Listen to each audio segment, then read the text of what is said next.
Our final reading is from John chapter 1, verses 14 to 18, which can be found on page 3 of the copies of John's Gospel. And the Word became flesh and dwelt among us, and we have seen his glory, glory as of the only Son from the Father, full of grace and truth. John bore witness about him and cried out, "This was he of whom I said, 'He who comes after me ranks before me, because he was before me.' And from his fullness we have all received grace upon grace. For the law was given through Moses. Grace and truth came through Jesus Christ. No one has ever seen God, the only God, who is at the Father's side. He has made him known."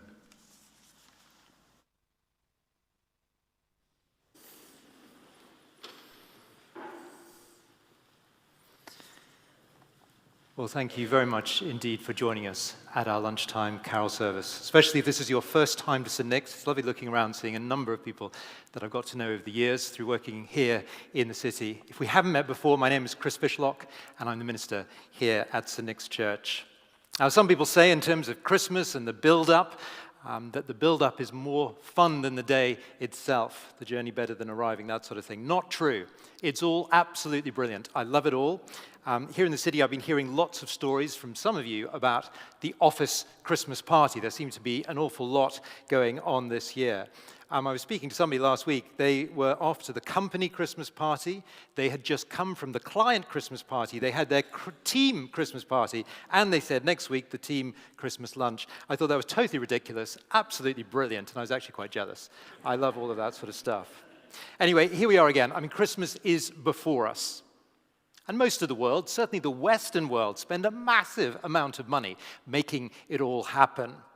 And so now, just for a few minutes, I thought it would be good just to use our time together to reconsider the actual significance of Christmas. I heard the story the other day. It's a little bit corny, but I think it makes the point quite well, quite an interesting one. It's set in times past. You need to imagine a lone rider, horseback rider, wandering the high plains of northern Arizona. Unknowingly, he rides right up to the rim of the Grand Canyon. This vast gorge, apparently a mile deep, I've never seen it myself, massive thing, far as the eyes can see, many miles across. And he contemplates the landscape, he looks up and down, and then he just mutters to himself, "Something happened here." Well, so with Christmas, as we approach it again, it is impossible to deny, I'd like to suggest, the incredible impact that the man Jesus has had on this world. Born in history 2,000 years ago, his relatives, inconspicuous. He hardly traveled. He had no formal training or education that was recognized. His public ministry, all the stuff you read about, only 3 years. And yet, our cities around the world, with very few exceptions, are stuffed full of buildings like this one, all built to honor Jesus. Carol services. We've been counting up. We actually slightly lost track already about how many carol services we at the team at St. Nick's have been involved in, many in firms around the city. And if you multiply that across other cities all over the Western world and large parts of the Eastern world, countless people coming to celebrate Jesus. You notice so far in our readings, our carols, they've all been about Jesus. No other characters feature. Even our timeline in history pivots on the day Jesus was born. Something happened here. Well, perhaps more clearly than anywhere else in the New Testament, the first verse of the last reading that we just had, I thought it'd be most convenient just to have it printed on your order of service, so you can just refer to it there. Just that single verse. I thought we would just consider it for a few minutes, and I'll draw out a few points which you can see printed there as well. "And the Word became flesh and dwelt among us, and we have seen his glory. Glory as of the only Son from the Father, full of grace and truth." So here we have Christmas. a point of time in history, an actual event when God made himself known. God moved house. God came to live with us for a bit. And amazingly, God invited us to get to know him too. You'll see the first of 4 points there. God became flesh. Now, we know from that earlier reading that we heard, the first bit of John's gospel, that famous phrase, the Word was God. Well, here, the next reading along in the sequence, that Word, which is God, became flesh. God became like one of us. A story is told of a little girl who cried out to her mother one night from her room, "Mummy, I'm afraid of the dark." A voice came back, calming, "Don't worry, darling, the Lord is with you." There was a pause. And then the little girl said, "Okay, yes, but I'd like somebody with skin on." And that's what Jesus is, God with skin on. You see, Christmas is the time when God became like one of us. Like one of us, he was born of a woman. He grew from infancy. He hungered, he thirsted, he ate, he drank. Like us, he shared our humanity in every way. He slept, he was wearied, he felt pain, he wept, he rejoiced. Like us, he was moved with emotions, gripped from time to time. He marveled, occasionally was angered. He showed compassion frequently. He prayed, he read, he was employed in a job. He suffered. He experienced temptation. His skin was scourged, a horrible Roman torture. His body was run through with nails. He died on a cross. And then, confirmed by many eyewitnesses, he rose from the grave. And yet all the time, he was like us. God became flesh. Something happened here. The Christian church established 2,000 years ago. And I guess at that stage, the incarnation, God becoming like one of us, it was fresh in the early church's mind. We look around in our world today, don't we? And I hear it again and again. You hear this sort of thing, "Oh, look what our world has come to." But the early church was marked by a different phrase. Look who has come into the world. So first, God became flesh. Second, he dwelt among us. It's really interesting. In the original language, the word that's used is dwelt. We might more naturally say he lived among us. But a technical word is used. It literally means to pitch a tent. God pitched his tent among us. And the emphasis is on the temporary nature. Not that God's humanity was temporary, but that his stay on earth was. It's quite interesting. In the Bible, you see a number of different people lived in tents. 3 characters in particular: shepherds, soldiers, sojourners. We don't use that word very often today, do we? A sojourner is just an expatriate, a temporary worker. That makes sense to us. And in each case, these characters lived in tents. Why? Well, because they never stayed in one place very long. And I think that helps us to understand the significance of this. Jesus dwelt with humanity for a little over 30 years. During that time, he described himself as the Good Shepherd. He came to gather his people. He came to give out invitations liberally, generously. Now, whilst it may have looked like he was defeated when he hung on the cross, we know better. Soldier-like, he actually fought the most perfectly choreographed military campaign where his death secured the ultimate spiritual victory over sin, over the devil himself. But all the time throughout this, Jesus was a sojourner, an expat. He belonged to another country. He described it as a kingdom. And his purpose in coming was to open the doors of that kingdom to anyone who would receive his invitation. And when that mission was complete, he returned home, back to his kingdom, dwelling over, temporary stay complete. And today, Jesus is very much alive in his human body with the Father in heaven. So a unique time in world's history. Second point there, God dwelt among us. A third, we have seen his glory. When Jesus walked the earth, people that saw him could not deny that he was very different in many respects. His godness was witnessed. Undeniably human, and yet unparalleled divinity. We have seen. I mean, this is written by John. John was a close friend of Jesus. He got to know him. He was also one of the apostles, or disciples as we often refer to them. We have seen, said this man. We have seen his glory. Glory just means that the sheer weightiness, the godness, pointing to a reality. I mean, you'd expect if God came in the flesh, you'd expect him to do things that were godlike. Look at the life of Jesus. It's quite incredible. I mean, one of the first miracles that you'll read about, if you were to take away a copy of John's Gospel, which you'd be very welcome to do, I think everyone's got one on their seats. Please do take it away. The first miracle you'll come to in chapter 2, Jesus turned water into the finest of wines. I think it immediately challenges the sort of person that we think Jesus is. So many people I meet in the city think that Jesus is a sort of a party pooper, come to sort of ruin your fun. The opposite is true in this miracle, turning water into wine because they'd ran out. Quite literally, a taste of what God has prepared in the kingdom of heaven for those who will trust in the Lord Jesus.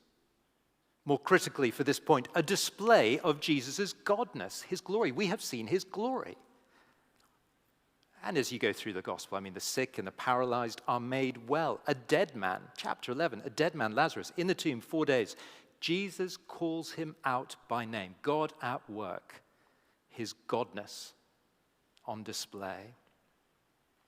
Perhaps most surprisingly, we see God's glory at the cross. I remember the first time I understood the cross in my adult life.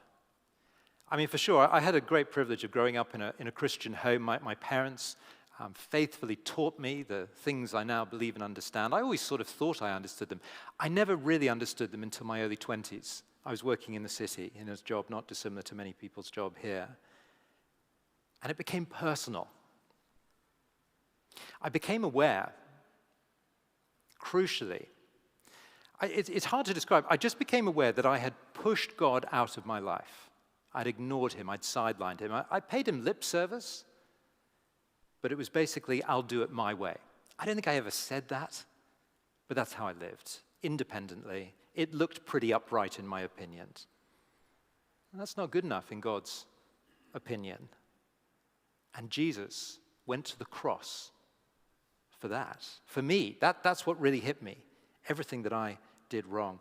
And when I saw this, it was a very humbling experience. I acknowledged my failure. I simply said sorry. And I turned back. I think I turned in that moment what can best be described as I turned from autonomy towards Jesus. And it's liberating. Because I quickly realized that Jesus was much better at running my life than I was.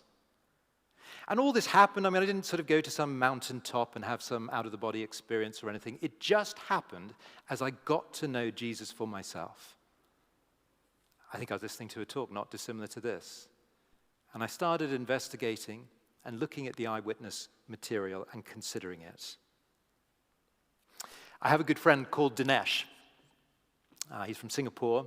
He actually now leads a church in Singapore called The Crossing. He came over to London as an undergraduate in the 90s, and he was studying economics at LSE. Not a Christian. In fact, he had a jumble of worldviews. He tells the story in a very entertaining way. He said, I had one parent who's a Buddhist and one parent who's a Hindu, and I had been brought up in an educational system which was very secular and materialistic, so I had every view and no view.